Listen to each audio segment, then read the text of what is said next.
మేకా గ్రంథము 1వ అధ్యాయము 3వ వచనములో దేవుడు ఈ విధంగా అంటున్నాడు. దేవుని వాక్యం ఈ విధంగా చదివిస్తా ఉంది. ఇదిగో యెహోవా తన స్థలము విడిచి బయలుదేరుచున్నాడు. ఆయన దిగి భూమి యొక్క ఉన్నత స్థలముల మీద నడవబోచున్నాడు. దేవుడు ఏం చేశాడు చెప్పండి? ఆయన స్థలమును విడిచి ఆయన దిగి రాబోతున్నాడు. ఆయన స్థలాన్ని విడిచిపెట్టి మానవులను రక్షించడానికి, ఎనకపోతే శిక్షించడానికి ఆయన తన స్థలాన్ని విడిచిపెట్టి రాబోతున్నాడు. ఈ రాత్రి మీ స్థలాన్ని విడిచిపెట్టిన మిమ్మల్ని దేవుడు దీవించును గాక. ఆమేన్, హల్లెలూయా. యేసయ్య తన స్థలాన్ని విడిచిపెట్టారు. ఈ రోజు క్రైస్తవులు తన స్థలాన్ని విడిచిపెట్టట్లేదు. దేవుడు తన ఉన్నతమైన స్థలాన్ని విడిచిపెట్టి పరలోక రాజ్యము గొప్ప భాగ్యమని ఎంచుకునగా ఆయన తన్ను తాను వ్యక్తులుగా చేసుకున్నాడు. ఆమేన్, హల్లెలూయా.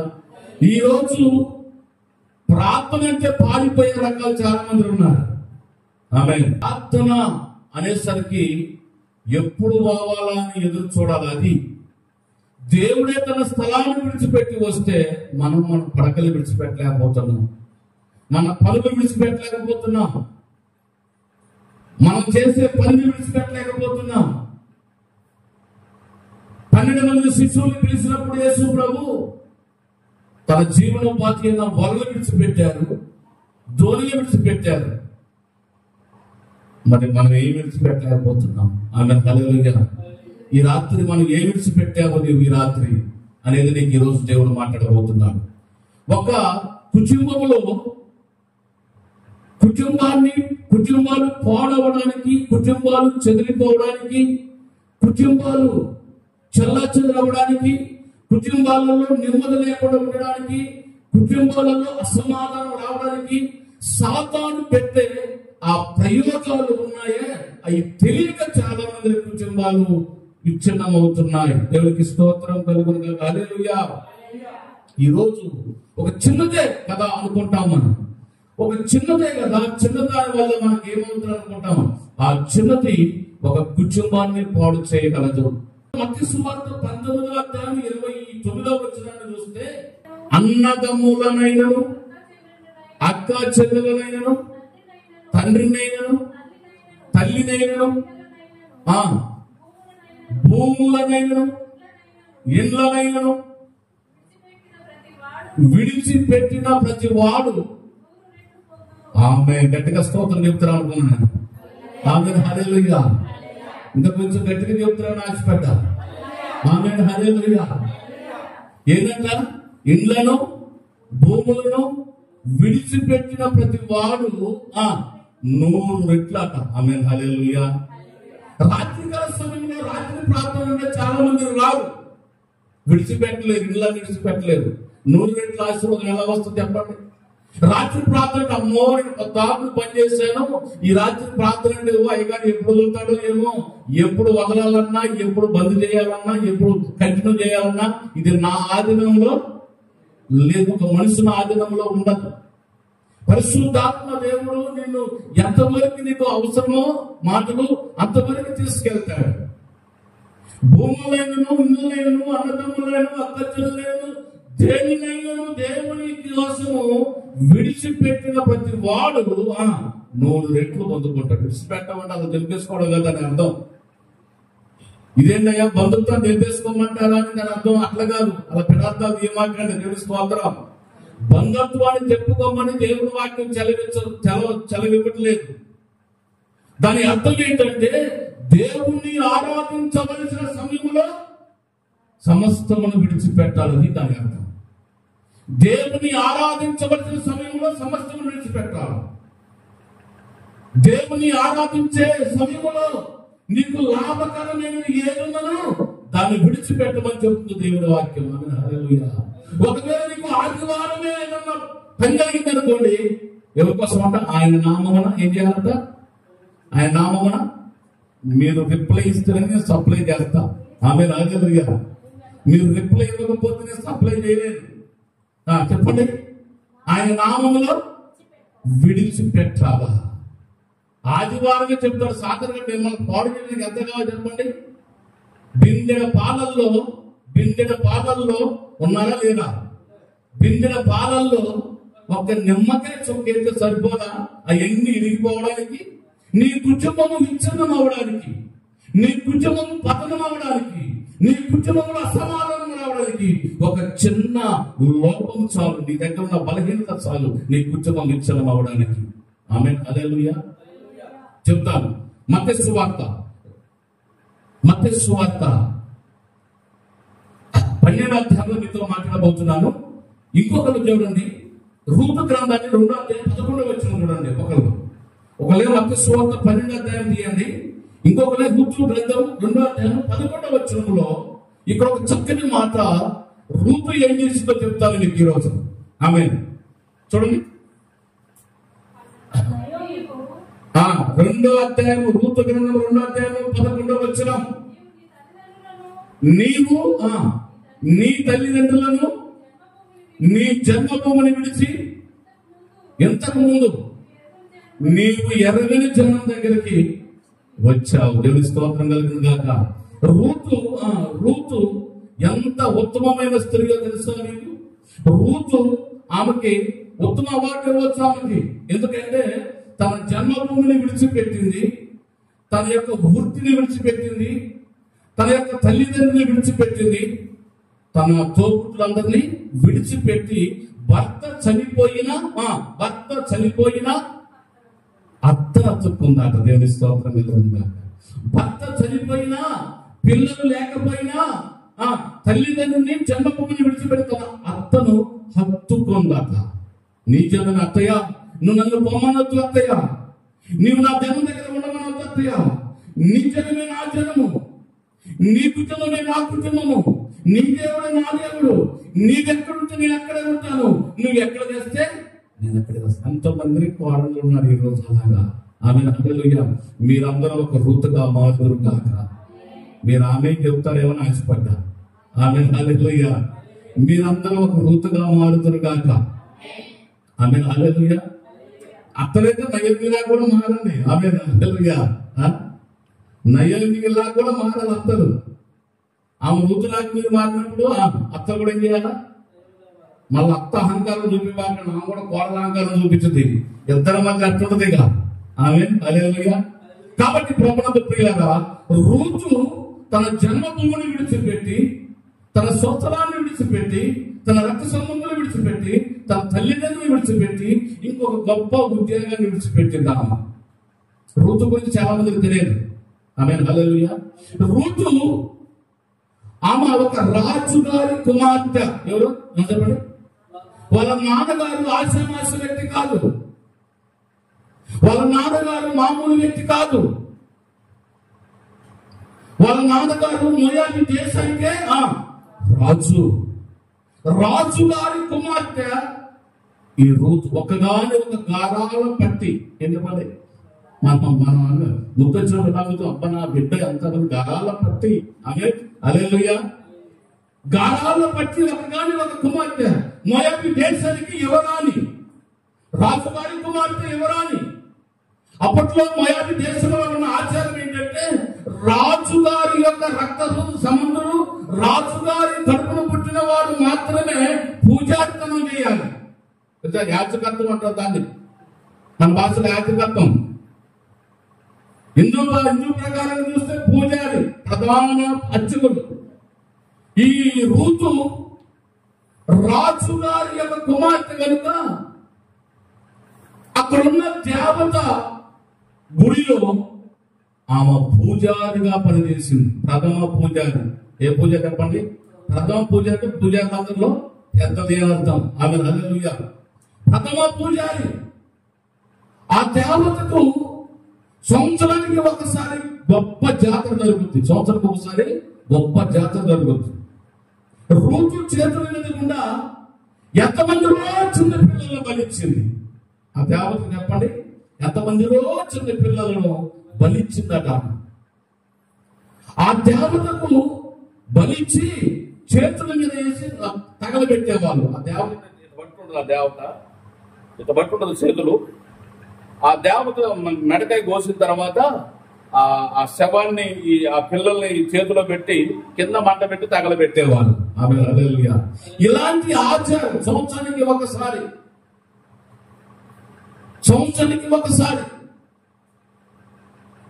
ఆ దేవతకు వాళ్ళు జాతర చేసేవాళ్ళు. ఇటువంటి భయంకరమైన నరహత్య చేస్తూ ఉన్న సందర్భంలో నయమి కొడుకు ఆ గుడిలో మరమ్మతులు చేయడానికి యెరూషలేమును విడిచిపెట్టి, ఇశ్రాయేలు దేశమును విడిచిపెట్టి మోయాబు దేశానికి తన తండ్రి నయమి ఇతర కొడుకులు తీసుకొని తండ్రి వెళ్ళిపోతాడు.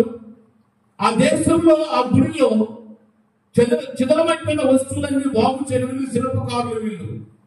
ఆ గుడిని బాగు చేయడానికి వెళ్ళినప్పుడు ఈయన పొరపాటున నెలలో ఉన్న లాకెట్ కింద పడిపోతుంది.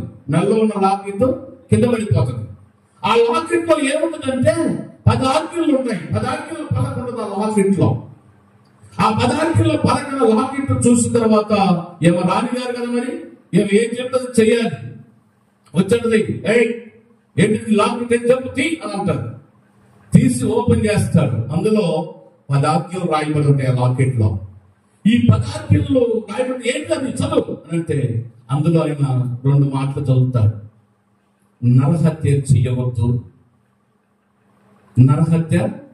చెయ్యవద్దు, నిన్ను వలె నీ పొరుగు వారిని ప్రేమించు అనే 2 ఆజ్ఞలు చదువుతాడు. ఆమె వెంటనే ఈ ఆజ్ఞల్లో చదువుతూ ఉంటేనే రూతుకి తన హృదయంలో ఒక కలవరం మొదలవుతుంది.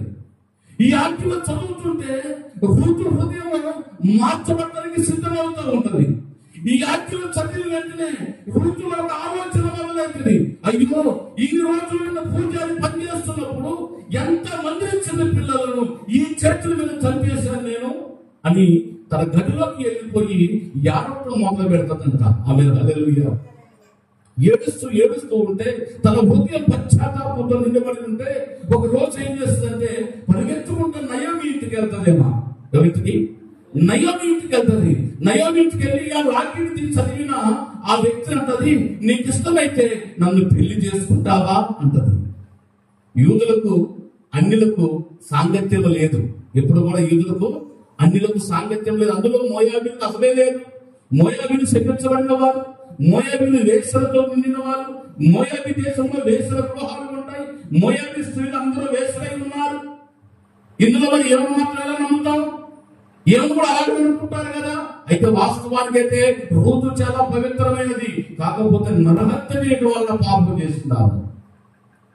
అప్పుడు వచ్చి నీకు దండం పెడతాను, నీ లాకెట్లో చూసిన ఆ 2 మాటలు నన్ను నిద్రపోనివ్వలేదు. ఆ లాకెట్లో చూసిన ఆ వాక్యము నన్ను నిద్రపోనివ్వలేదు. ఆ లాకెట్లో చూసిన ఆ 2 మాటలు నరహత్య చేయవద్దన్నది, నిన్ను వారిని పొరుగు వారిని ప్రేమించనది. ఆ 2 మాటలు నా హృదయాన్ని కదిలించినవి. నేను మార్చుకున్నాను. నేనెవరిలో తెలుసా? మా దేశంలో ఆ గుడిలో నేను పూజారిని. నేను చెయ్యిన పాపం అంటూ లేదు. నేను మార్చుకున్నాను. నిన్ను పెళ్లి చేసుకుంటే నా జీవితం అంతా విడిచిపెడతాను, నా జీవితం అంతా మార్చేసుకుంటాను. నన్ను చేసుకొని ప్రాధాన్యపడుతుంది. తన ఇంటికి వెళ్ళిపోయి. ఆమె హల్లెలూయా. నయోమి ఇంటికి వెళ్ళిపోయి ప్రాధాన్యపడుతుంది. అయ్యో, మీ నాన్నగారు రాసుగారు తల్లి, నువ్వు వస్తే ఎలాగా? అయినా బాగలేదు, నేను మా నాన్నతో మాట్లాడతాను, నీవు నన్ను చేసుకుంటావా అని బలవంతం చేస్తుంది. మొత్తానికి అయితే నయోమి రూతు చక్కనిది, చాలా అందంగా ఉంటది. ఎంతగానో ప్రాధాన్యపడుతుంటే నా కొడుకులు పెళ్లికి వచ్చారు కదా, నా కొడుకులకు ఒక అమ్మాయి దొరికింది కదా అని నయోమి సంతోషపడుతుంది. సరే, ఒకే మొత్తానికి అయితే పెళ్లి ఒప్పుకుంటది. ఇక రూతు వాళ్ళ అమ్మా నాన్నగారు ఎంతనే ఏమైనా వెలివేశారు. దరిద్రముగాన మన భాషలో ఎలా తిడతాం? ఉత్తన్న పని చేస్తే ఎవరు తిడతాం? మనం తిడతామా? అలాగనే మీకు అర్థమయ్యేట్లు చెప్తాను. భాషలో అలా నిత్యాన్ని దాకా అర్థం మన భాషలో మీకు అర్థమయ్యేట్టు చెప్తున్నాను. దరిద్రముగాన నువ్వు పోరాని వాళ్ళతో పోయావా, వాళ్ళతో నువ్వు కలుపుకున్నావా సంబంధము, ఇవి నువ్వు నాకు పుట్టలేదు. మన భాష చెప్తున్నాను, నీవు నాకు పుట్టలేదు పో అని వెళ్ళబెట్టారు. అయినా బాధ లేదు. నాకు నువ్వు అవసరం లేదు, నాకు ఈ పూజ వద్దు, నీ తల్లిదండ్రులు లేకపోయినా బాధ లేదు, నేను ఆయనతోనే ఉంటాను. ఆమేన్, హల్లెలూయా. ఎందుకు తెలుసా? ఇగో నేను రోజులు చేసింది పాపము నానా, ఇగో మనం చేసే ఈ బలి అర్పణ ఇది శాపమైనది. ఈ శాపం మన ఇంటి మీదకి వస్తుంది, ఈ శాపం మన కుటుంబాన్ని గ్రహిస్తుంది. ఇది నేను చెయ్యలేను అంటే, లేదు బిడ్డ నువ్వు చెయ్యాలి. లేదు నేను చెయ్యను, నువ్వు తప్ప ఎవరు లేదు బిడ్డ చేసేవాళ్ళు, అయినా బాధలేదు నేను చెయ్యను అని చెప్పేసి వస్తుంది. ఆమె హల్లెలూయా. ఎంతగానో విడిచిపెట్టి వచ్చిన రూతుకు మిగిలిందో తెలుసా? శోకం మిగిలింది, దుఃఖం మిగిలింది. తన భర్త చనిపోయాడు. ఆమె హల్లెలూయా. మనమైతే ఏం చేస్తాము? నేను మాయగా వచ్చాను, వీళ్ళ దేవుడి దగ్గరికి మాయగా వచ్చాను, వీళ్ళ దేవుడి దగ్గరికి అనవసరంగా వచ్చాను, నేను మా దేశంలో పూజారితనం చేసినప్పుడు నేను చెప్పిందే శాసనము, నేను ఏది చెప్పినా కూడా వినేవాళ్ళు, నా దేశంలో యువరాలుగా బతికాను, అనవసరంగా నేను ఈ వ్యక్తిని పెళ్లి చేసుకొని నేను 3 నెలలు అయిపోయానే అని ఏడుస్తాం మనమైతే. ఆమె హల్లెలూయా. అవునా కదా? ఒప్పుకోవాలా, తప్పుకోవద్దు. ఆమె ఒప్పుకోవాలి. మనం అంటమా? మనం తాగుబోతు వచ్చినప్పుడు లేకపోయినా బాధలేదు, తాగుబోతు వచ్చినప్పుడు లేకపోయినా బాధలేదు అని విడిచేస్తాం మనం కదా. భర్త చనిపోయినా, తల్లిదండ్రి వెలివేసిన, అందరూ ద్వేషించిన రూతు మాత్రం నయోమిని వదిలిపెట్టలేదు. నీ దేవుడే నా దేవుడు, నీ జనమే నా జనం, నువ్వెక్కడంటే నేను ఎక్కడ ఉంటా. ఆమేన్, హల్లెలూయా. ఏమి త్యాగం అండి త్యాగం. ఈరోజు మనం ఏమి విడిచిపెట్టగలుగుతున్నాం? ఈ రాత్రి నువ్వు విడిచిపెడితే ఈ నెలాఖరులో నువ్వు ఆశీర్వాదం చూస్తావు. ఆమేన్, హల్లెలూయా. ఏముందో నీకే తెలుసు, ఏమి విడిచిపెట్టాలో నీకు తెలుసు, ఏమి విసర్జించాలో నీకు తెలుసు. నువ్వు దాన్ని విడిచిపెట్టగలిగితే, ఈ సువాసనతో నీవు దేవుణ్ణి అడిగితే ఈ నెలాఖరులో నువ్వు ఆశీర్వాదం చూస్తావు. ఆమె చెబుతారనుకున్నా. ఆమేన్, హల్లెలూయా, హల్లెలూయా. నువ్వు విడిచిపెడితే ఆయన నిన్ను ఆశీర్వదించడం మొదలు పెడతాడు. ఆయన తన స్థలాన్ని విడిచిపెట్టి ఆయన భూసంచారం చేయడానికి దిగిరాబోతున్నాడు త్వరలో. నువ్వేం విడిచిపెడతావు ఈ రాత్రి? ఆయన కొరకు ఆయన నామములో సమస్తమును విడిచిపెట్టమంటున్నాడు ఆయన. అక్కడ చెప్పేసి భూములు వదులుకోవాలా, ఇల్లు వదులుకోవాలా, మా అన్నదమ్ములు వదులుకోవాలి. మా అన్న చాలా ముద్దులోడు, మా అన్న అంటే ముద్దుడు అదే నాకు ఇష్టమైన అన్న, నేను ఎట్లా పెడతా, తమ్ముడు నాన్న పెడతా అనుకుంటావా? వదిలిపెట్టడం అంటే బిడ్డ అది కాదు నాయన. వదిలిపెట్టడం అంటే దేవుని పని జరుగుతున్నప్పుడు దాన్ని విడిచిపెట్టి రమ్మని అర్థం. అసలే వదిలేసుకోవడం దాని అర్థం కాదు. అర్థము అబద్ధాలకు దారి చేస్తారు. దేవుని స్తోత్రం. అర్థం సరిగ్గా చేసుకోకపోతే అబద్ధాలకి దారి చేస్తుంది. నీ కుటుంబాలలో ఎందుకు విచ్ఛిన్నం అవుతున్నావంటే చిన్న చిన్న వాటిని. ఒకవేళ రూతు నయోమి అమ్మటి నీ జనమే నా జనము, నీ దేవుడే నా దేవుడే నీ రాకపోతే ఈ రోజు ఇశ్రాయేలు వంశాల వాళ్ళకి తల్లిగా మార్చబడేది కాదు. గట్టిగా స్తోత్రం చెప్పండి. హల్లెలూయా. ఆమె నీ దేవుడే నా దేవుడు, నీ జనమే నా దేవుడు జనం అనుకున్నానే. అపవిత్రమైన జనాంగం నుంచి వచ్చిన రూతు, అపవిత్రమైన పని చేసిన రూతు ఈ రోజు యేసు ప్రభు జన్మనివ్వడానికి, ఆ వంశావళికి ఒక మొక్కని జన్మనివ్వడానికి కారుకురాలైపోయింది. ఆమె హల్లెలూయా. నిన్ను నన్ను రక్షించిన యేసు ప్రభుని పుట్టించడానికి కారుకురాలైంది. నీ కొరకు నా కొరకు ఆయన రక్తమును కార్చిన యేసు ప్రభుని జన్మనివ్వడానికి కారుకురాలైంది రూతు. ఆమె హల్లెలూయా. కాబట్టి ప్రభునందు ప్రియులారా, ఈ రాత్రి నువ్వు ఏ విడిచిపెట్టావో నువ్వు దాన్ని విడిచిపెట్టగలిగితే నీకు ఆశీర్వాదం వస్తుంది. 12వ అధ్యాయం చూద్దామా? 43వ వచనంలో ఒకసారి యేసు ప్రభుని అంగీకరించిన తర్వాత, ఒకసారి యేసు ప్రభు నీవే నా దేవుడు అయ్యా, నీవు తప్ప నాకు ఎవరు లేని యేసయ్యా, నీవు తప్ప నాకు ఎవరు ఈ భూమి మీద లేని యేసయ్యా అని నువ్వు ఒప్పుకొని బాప్తిసం పొందుకున్నప్పుడు నువ్వు చేసిన ప్రమాణము, నువ్వు చేసిన తీర్మానము అది అలాగే కొనసాగనివ్వాలి. లేకపోతే ఏం జరుగుతుందో నీ కుటుంబాలలో చిన్న చిన్న పొరపాట్లు రావడానికి కారణం చిన్న చిన్న వాటికి నీ కుటుంబం చిన్న వాటికి కారణం ఏంటో తెలుసా? ఇక్కడ జలవిస్తున్న మాట చదవడం అనేది కూడా వచ్చిన అపవిత్రాత్మ ఒక అపవిత్ర ఆత్మ ఒక మనిషిని వదిలిపోయిన తరువాత అది విశ్రాంతి వెతుకుచు నీరు లేని చోట్ల తిరుగుచుండెను. విశ్రాంతి దొరకనందున నేను వదిలి వచ్చిన నా ఇంటికి ఆమె నగలిగా ఒక నిమిషం వాడుదాం తల్లి. ఏదంట? అపవిత్ర ఆత్మ యేసు ప్రభువును అంగీకరించిన తర్వాత అది నిన్ను విడిచిపెట్టి విశ్రాంతి కోసం వెతుకుతుందంటది. నువ్వేం చేయాలి మరి? నిన్ను విడిచిపెట్టి వెళ్ళిపోయింది అది ఎప్పుడో. అది విశ్రాంతి లేదు. నీ దగ్గర ఉన్నప్పుడు బాగా హాయిగా ఉంది. ఎందుకంటే నువ్వు ఎటు రమ్మంటే అటు పోయినావు, ఎలా కూర్చోమంటే అక్కడ కూర్చున్నావు, దాని చేతిలో రిమోట్ అయ్యావు నీవు. అందుకనే దానికి నీలాంటి మనిషి దొరకలే భూప్రపంచంలో, నీలాంటి వ్యక్తి ఎక్కడా దొరకలే దానికి. అందుకే విశ్రాంతి కోసం వెతుకుతుందట. ఎక్కడ వెతికినా ఎక్కడా దొరకలేదు. నువ్వు ఒకసారి విడిచిపెట్టి దాన్ని వదిలిపెట్టిన తర్వాత దీంట్లోకి మళ్ళీ ఏం చేయాలో విడిచిపెట్టిన తర్వాత ఏం చేయాలి? అట్నే ఉండాలి, ఇంటికి ఉండాలా? ఒక ఇల్లు ఖాళీ చేసిన తర్వాత మళ్ళీ అల్లా ఇల్లు అట్లా ఉంచుకుంటావా? ఏం చేస్తావు? మా ఎవరి చోతలకి కిరాయికి ఇస్తావు. మరి సాతాన్ని ఖాళీ చేయించావు కదా నువ్వు బాప్తిసం ద్వారా, సాతాన్ని ఖాళీ చేయించావు కదా నీ మాట మనసు ద్వారా, సాతాన్ని ఖాళీ చేయించావు కదా నీ విశ్వాసం ద్వారా. ఇప్పుడు నీ విశ్వాసము ద్వారాగా, నీ భక్తి ద్వారాగా నీ హృదయంలో సాతాను గాడు ఖాళీ అయిపోయాడు. ఇప్పుడు నీ హృదయం అనే ఇల్లు ఏమైపోయింది చెప్పండి? ఖాళీగా ఉంది. ఇప్పుడు దేంట్లోకి ఎవరిని ఆహ్వానిస్తావు? ఎవరిని ఆహ్వానిస్తావు? ఆయన ఏమంటున్నాడంటే, బిడ్డ నువ్వు ఆహ్వానిస్తే నీ తలుపునంతా నేను తట్టుతున్నాను. ఆమె హల్లెలూయా. ప్రకటనలో ఉంటది, తలుపునంతా కూర్చొని ఆయన నిలబడి తట్టుతున్నాడట. బిడ్డ నేను నీ ఇంట్లోకి రావాలనుకుంటున్నాను, బిడ్డ తలుపు తీస్తావా? బిడ్డ నేను బయట నిలబడిన ద్వారం ముందు నువ్వు తలుపు తీస్తే నీ దగ్గరికి వద్దామనుకుంటున్నాను, బిడ్డ తలుపు తీస్తావా అంటున్నాడు. నిర్గమకాండంలో 20:8 అంటాడు, నేను వాళ్ళలో నివసించినట్లు వారు నాకు పరిశుద్ధ స్థలము నిర్మించవలేను. ఆమె హల్లెలూయా. ఇప్పుడు నువ్వు ఎంటిగా ఉన్నది నీ హృదయము. ఏం చేయాలి? ఇప్పుడు ఎవరిని పిలవాలా? క్రీస్తుని పిలవకోకుండా, నీ పనులు విడిచిపెట్టుకోకుండా, నీ పనుల బాటలు నువ్వే చూసుకుంటా, దేవుని పని చూడకోకుండా నువ్వే చూసుకుంటా ఉంటే అది విశ్రాంతి లేక తిరుగుతూ తిరిగి మళ్ళా ఏం చేస్తుందంట? ఎట్లయినా కూడా అది నా కోసమే ఎదురు చూస్తుంది. అదే నా కోసమే ఎదురు చూస్తుందామా? నా కోసమే ఎదురు చూస్తుంది. నేను తప్పకుండా అక్కడికి వెళ్ళాలి, చూద్దాం, యేసు ప్రభువుని తిరిగిపోదాము, ఆయన లేకపోతే త్వరపడదాం అనుకున్నదాట.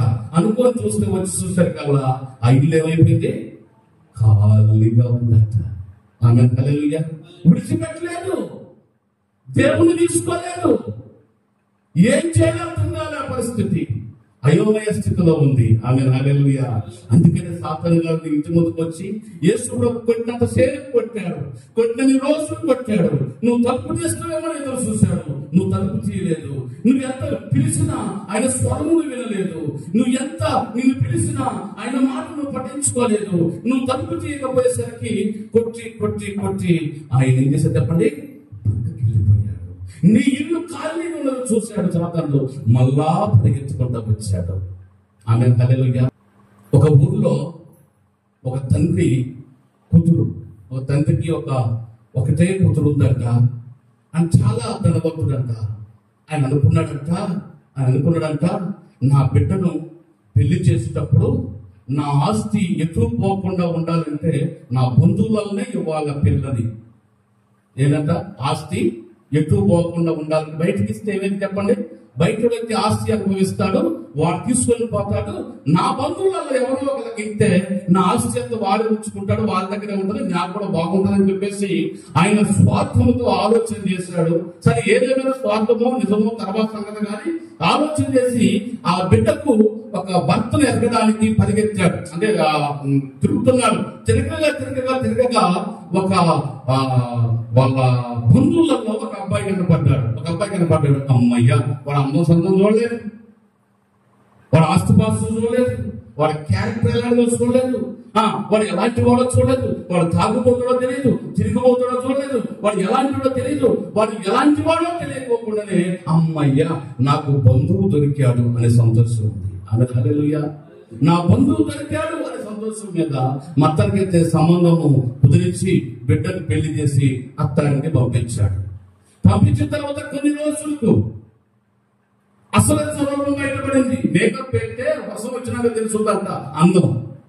ఆమేన్, హల్లెలూయా. మేకప్ వేసే వాళ్ళకి ఎప్పుడు తెలుస్తుంది? వర్షం వచ్చినప్పుడు, లేకపోతే ఎండకు బాగా సిరువులు కానప్పుడు, తుడిచినప్పుడు ఆ ఉన్న మేకప్ అంతా పోతుంది. అట్లా వీళ్ళ ఆస్తిలో వీడి అందం చూడలేదు, వీడి క్యారెక్టర్ చూడలేదు, వీడి బ్యాక్గ్రౌండ్ ఏంటో చూడకోకుండా తండ్రి ఆస్తిని అట్లా ఉంచడం కోసమని వాడికిచ్చి పెళ్లి చేశాడు. కొన్ని రోజులు తన దగ్గర పెట్టుకున్నాడు. తర్వాత మళ్ళా వర్తి పంపించాడు. పోయిన తర్వాత వీడేం చేశాడు తెలుసా? ఇక పాత పరిచయాలన్నీ ఫోన్లో వస్తున్నాయంట. ఏ పరిచయాలు? పాత పరిచయాలు ఉంటాయి కదా, కొన్ని పాత పరిచయాలన్నీ వీడికి మళ్ళా తగులుకున్నాయంట. ఇప్పటిదాకా ఏం చేయకుంటే ఏమో తగిలించారు. ఏమో తగిలించిన తర్వాత మళ్ళా వాడికి ఏం వదిలిందో విడిపించున్నారో మళ్ళా పాత పరిచయం అయ్యేసరికి ఏమైనా విడిచిపెట్టి ఒంటరిగా గదిలో వదిలిపెట్టేసి వీడు భర్త లేకుండా వెళ్ళిపోయాడంట.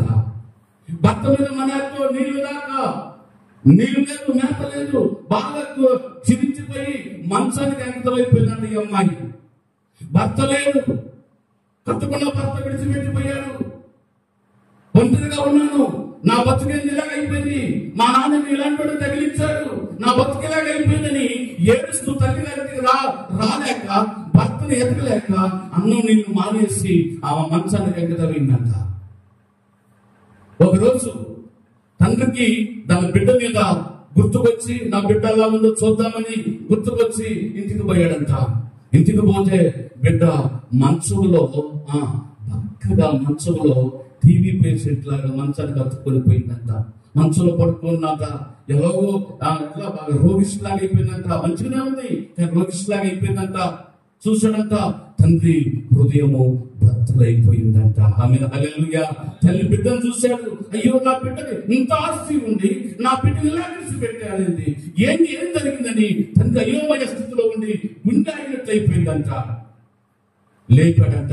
బిడ్డ ఏం జరిగింది నాన్న అంటే, బిడ్డ లేచి తన తండ్రిని హత్తుకొని బోర్న వేడటం ప్రారంభించిందంట. ఆమె హల్లెలూయా.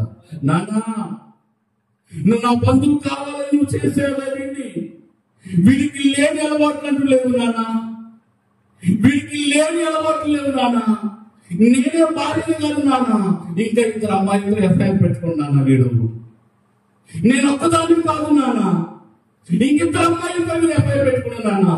ఆ ఇద్దరు అమ్మాయిల దగ్గరికి నన్ను విడిచిపెట్టి ఆ ఇద్దరు అమ్మాయిల దగ్గరికి వెళ్ళిపోయాడు నాన్న. వీడికి లేని అలవాట్లు లేదు నాన్న, అన్ని అలవాట్లు వీడుకున్నాయి నాన్న, నన్ను ఇలా విడిచిపెట్టావేంది నాన్నని ఏడుస్తుంటే తండ్రి ఏడవా, బిడ్డ ఏడవా ఒక అర్ధగంట సేపు అదే సరిపోయిందంట.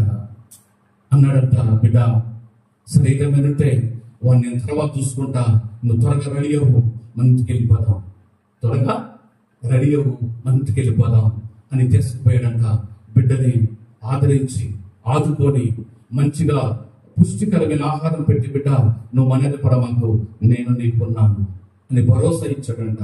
భరోసా ఇచ్చి ఆ బిడ్డను కొన్ని రోజులు మంచిగా మళ్ళా కండబట్టేలాగా మేపి మళ్ళా ఆలోచన చేశాడు, నా బిడ్డని ఇలా ఉంచుకుంటే ఎలాగా మరొక పెళ్లి చేద్దాం అనుకున్నాడట. చెప్పండి, మరి ఒక పెళ్లి చేద్దాం అనుకున్నాడట. మొత్తానికైతే అబ్బాయిని చూశాడు, మళ్ళొక పెళ్లి చేశాడు. పెళ్లి చేసిన తర్వాత చక్కగా ఇంటికి పంపించాడు, వాళ్ళ అత్తగారిని పంపించాడు. వీళ్ళిద్దరూ అబ్బాయికి జాబ్ ఉంది, రెండోసారి చేసుకున్న అబ్బాయికి జాబ్ ఉంది, ఉత్తముడే మంచివాడే, అబ్బాయి మంచివాడే, మంచి జాబ్ ఉంది. మొత్తానికైతే అబ్బాయి అమ్మాయి చాలా అన్యూన్యంగా జీవిస్తున్నారు. ఒకరోజు తలుపు వేయబడింది. తలుపు వేసిన తర్వాత ఇద్దరు ఇంట్లో ఉన్నప్పుడు ఒక కాలింగ్ బెల్లు మోగింది. ఇది చెప్పండి, ఏం వెళ్ళింది? కాలింగ్ బెల్లు మోగింది. ఎవరబ్బా మా కోసం వచ్చింది అని అంటే చూశాడు. 2-3 సార్లు బెల్లు మోగింది. 3వసారికి వెళ్ళి తలుపు డోర్ ఓపెన్ చేశాడు. డోర్ ఓపెన్ చేసి ఒక వ్యక్తిలో పడ్డాడు. అక్కడ ఎవరు నువ్వు అన్నాడు. నేనెవరో నువ్వు చేసుకున్న దానికి బాగా తెలుసు అన్నాడు. నేనెవరో నువ్వు చేసుకున్న దానికి బాగా తెలుసు, దాన్ని పిలువ అన్నాడట. ఏరియానికి భార్య అయిన అమ్మాయిని అంటున్నాడు, నేనెవరో నీకు తెలియదు, నేనెవరో నువ్వు చేసుకున్న దానికి బాగా తెలుసు, దాన్ని పిలు అన్నాడట. సరే మొత్తానికి అయితే అమ్మాయి వీడెవడో నిన్ను పిలుస్తున్నాడు రా అన్నాడు. అమ్మాయి పరిగెత్తకుండా వచ్చింది. చూడగా గుండె ఆగిపోయే ఆ వ్యక్తిని చూసింది. నువ్వా, ఎందుకు వచ్చావు నువ్వు ఇక్కడికి, పో ఇక్కడి నుంచి అని తలుపు మొక్క మీద వేసిందంట. మళ్ళా పెళ్లి బట్టలు ప్రారంభించాడు. ఓపెన్ చేశాడు. ఆ పోయింది. ముఖం తెలుసుకుంటా గట్టిగా గట్టిగా అరుచుకుంటా ఆమె లోపలికి వెళ్ళిపోయింది. భర్త మళ్ళా డోర్ ఓపెన్ చేశాడు. వాడు అంటున్నాడు, నీ భార్యకి ఇంకా నా మీద ఇష్టం బాలేదురా అన్నాడట. ఏం చెప్పండి, నీ భార్యకి నా మీద ఇష్టం బాలేదురా అన్నాడు. అదేంట్రా, అంతా ఇక్కడే నిన్ను అన్నాడట. తర్వాత అందుగా నీ భార్య పిలు అన్నాడట. మళ్ళీ వచ్చిందంటేగా నీ భార్య దగ్గర నా వస్తువు ఒకటి ఉన్నది అన్నాడట. నీ భార్య దగ్గర నా వస్తువు ఒకటి ఉన్నది. అమ్మాయి ఏంటి వస్తువు ఏముంది అని అంటే, ఇగో నేనంటే నీ భార్యకి ఇష్టం లేకపోతే నేను ప్రేమతో ఆ రోజుల్లో ఇచ్చిన ముక్కు పుడక ఎందుకు కొంచెం అడుగు అన్నాడట. ఉన్నాడా లేదా ఇక్కడ? ఉన్నారు ఇక్కడ? గట్టిగా స్తోత్రం చెప్పండి. నేనంటే ఇష్టం లేకపోతే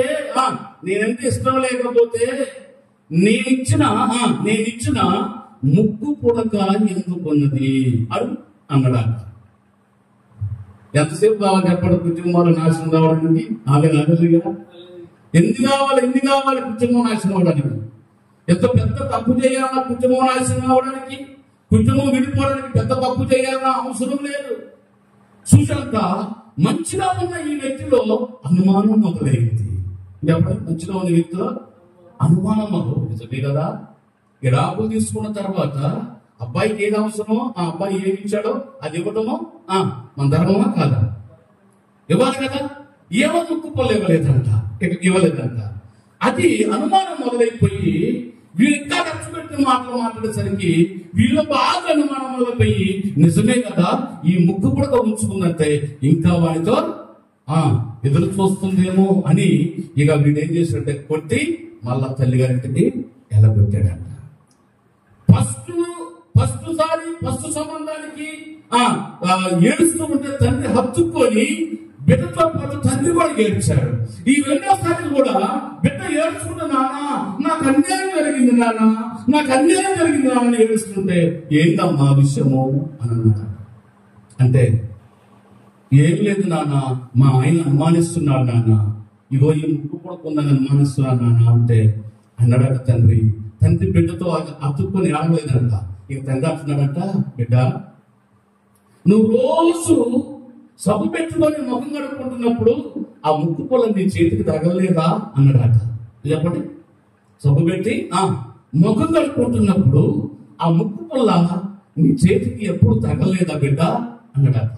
నువ్వు రోజు డ్రెస్సింగ్ టేబుల్ దగ్గరికి వెళ్ళిపోయి పౌడర్ రాసి క్రీమ్ రాస్తున్నప్పుడు ముక్కు పొల్ల నీ కంటికి కనిపించలేదా? ఈ రోజు ఆ ముక్కు పొల నీ ముక్కు ఉండడం వల్లే కదా నీ సంసారం మాయమైపోయింది. ఇది మొదట నాకు పెట్టిన భర్త ఇచ్చిన ఈ ముక్కు పొల వాడి వల్ల జీవితం నాశనం అయిపోయిన సంగతి ఇంత జ్ఞానం లేకుండా ఆ ముక్కు పొల తీయటము కూడా నీకు మనసు రాలేదా? నీ జీవితాన్ని నువ్వే నాశనం చేసుకున్నావమ్మా, నేనేం చేయలేను, నీ ఇష్టం అన్నాడట. ఆమె హల్లెలూయా. కుటుంబం నాశనం కావడానికి ఎంతైంది? ఏముంది? ఎంత పోయింది? పెద్ద తాట వాడు వదిలిపెట్టింది చెప్పండి. పెద్ద తాట, పెద్ద ఉంగరమా? ఏంటంటే ముక్కు పుల్ల అంత ఉండదండి, గింత అంత ఉండదు, మెరుపు గింత అంత ఉండదు కదా. కుటుంబాన్ని నాశనం చేయడానికి ఆ ఒక్క ముక్కు పుడక సరిపోయింది ఆ కుటుంబం నాశనం అవడానికి. విడిచిపెట్టవలసిందని విడిచిపెట్టుకోకుండా నువ్వు అలాగే ఉంచుకుంటే నీ కుటుంబం నాశనం అయిపోతుంది.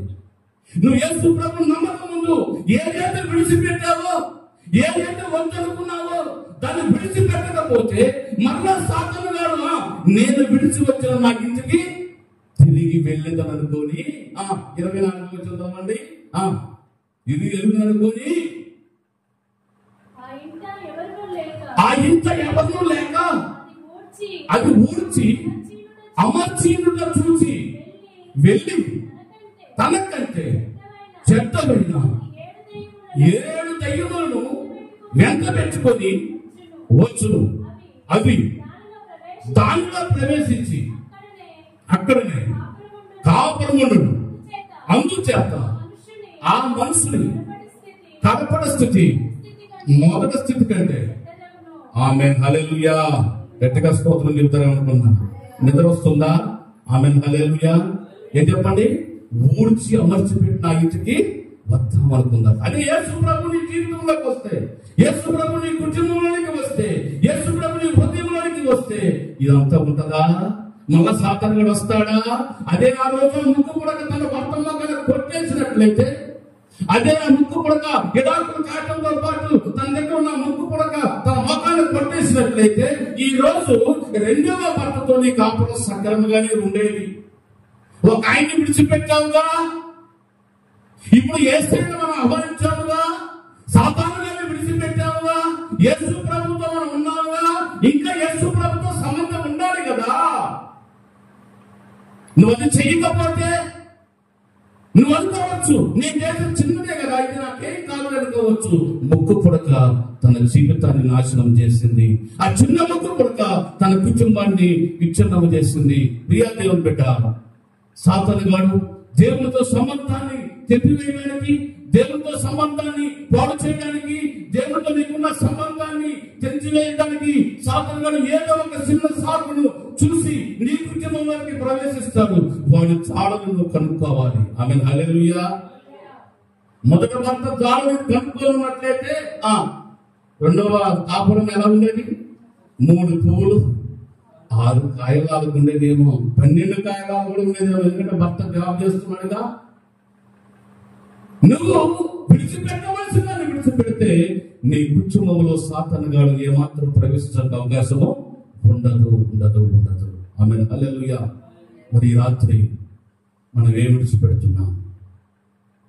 దేవుని కంటే నువ్వు దేవుని ఎక్కువగా ప్రేమించిన, నువ్వు దేవుని వాక్యం కంటే దేవుని ఎక్కువగా అంగీకరించిన, దేవుని వాక్యము జరుగుతున్నప్పుడు, దేవుని పరిచయం జరుగుతున్నప్పుడు నువ్వు దేనిని విడిచిపెట్టలేని స్థితిలో నీవు ఉంటే నీ జీవితంలో, నీ కుటుంబంలో సమాధానం కోల్పోతావు. దేవుని పరిచయం జరుగుతున్న సమయంలో, దేవుని వాక్యము జరుగుతున్న సమయంలో నువ్వు విడిచిపెట్టలేకపోతే నీ కుటుంబంలో శాంతి సమాధానాన్ని కోల్పోతావు. అది చిన్నదే కావచ్చు, నీకు చిన్నదే. సాతానుగాడు దూరటానికి ఆ కొంచెం చాలు. దేవుని స్తోత్రం కలుగును గాక. పరలోక రాజ్యంలో దూరటానికంట సూది బెచ్చములో వంటి దూరటం సులభమే, కానీ పరలోక రాజ్యంలో ధనవంతుడు దూరటము చాలా కష్టమైన పని అంట. దేవుని రాజ్యం అంతగా ఉంటది. మనం అనుకుంటాం మనం చేసే చిన్న పొరపాటులో ఈ ఒక్క వారం ఆదివారం ప్రార్థన కాకపోతే వాళ్ళు ఏం కాదులే అనుకుంటాం. అది నీ కుటుంబంలో సాతానుగాడికి అవకాశం ఇస్తుంది. ఒకవేళ దేవుడు నీతో మాట్లాడాలనుకుంటున్నాడేమో, ఆ రోజు నువ్వు మాట్లాడడానికి అవకాశం ఇవ్వలేదు కావచ్చేమో. అందుకే నీ కుటుంబంలో సాతానుగాడు వాడు చేయవలసిన పని చేస్తున్నాడు. అందుకని సాతానుగాడి యొక్క చాడును మనం కనుక్కోగలగాలి. సాతానుగాడు ఎలా ప్రవేశిస్తాడో మనం తెలుసుకోవాలి. ఆ చిన్న పొరపాటే నీ కుటుంబాన్ని విచ్ఛిన్నం చేస్తుంది. ఆ చిన్న పొరపాటే నువ్వు అనుకున్న కోరికను నెరవేర్చలేకపోతుంది. ఆ చిన్న పొరపాటే నీ కుటుంబంలో ఆశీర్వాదాలు రాకుండా అవి ఆగిపోతున్నాయి. మరి రాత్రికాల సమయంలో ఏది నీ ఆశీర్వాదానికి అడ్డుగా ఉంది?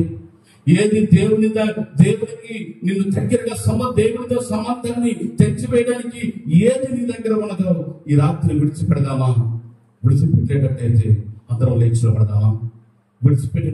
లేచినపడదామా?